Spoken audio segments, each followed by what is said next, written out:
হবে না। এরপরে প্রশ্ন হলো, কুকুর হত্যার বিধান জানতে চাই, কোনো কুকুর জ্বালাতন করলে মেরে ফেলা যাবে কিনা? সম্প্রতি এক নারী কয়েকটি কুকুর ছানাকে পানিতে চুবিয়ে মেরেছেন। এভাবে কোনো প্রাণী মারার বিধান কি?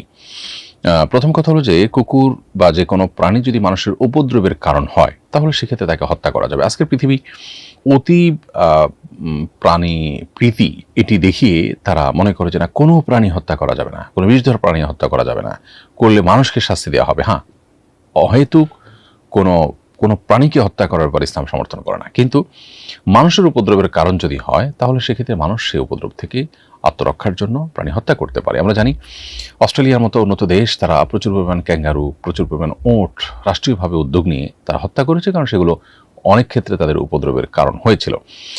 এমনকি মধ্যপ্রাচ্যের লোকজন সেগুলো নিতে চেয়েছে, তাদেরকে পর্যন্ত দেওয়া হয়নি, তারা হত্যা করেছে। প্রশ্ন হলো যে এটা নিয়ে, যদিও এটা নিয়ে সেখানে মিশ্র আলাপ আছে এবং গোটা পৃথিবীতে এটা নিয়ে মিশ্র প্রতিক্রিয়া মানুষ ব্যক্ত করেছে, কিন্তু শরিয়ার দৃষ্টিভঙ্গিটা হলো যে যদি উপদ্রবের কারণ হয় কোনো প্রাণী তাহলে সেক্ষেত্রে মানুষ সেটাকে নিধন করতে পারে, এটা পরিষ্কার।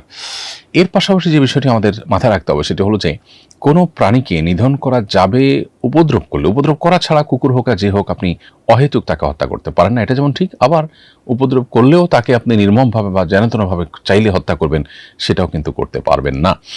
বিশেষ করে পানিতে চুবিয়ে মারা, এটা তো নির্মমভাবে হত্যা করা শামিল, বিধায় এভাবে কোনো প্রাণীকে হত্যা করার কোনো সুযোগ কিন্তু নেই।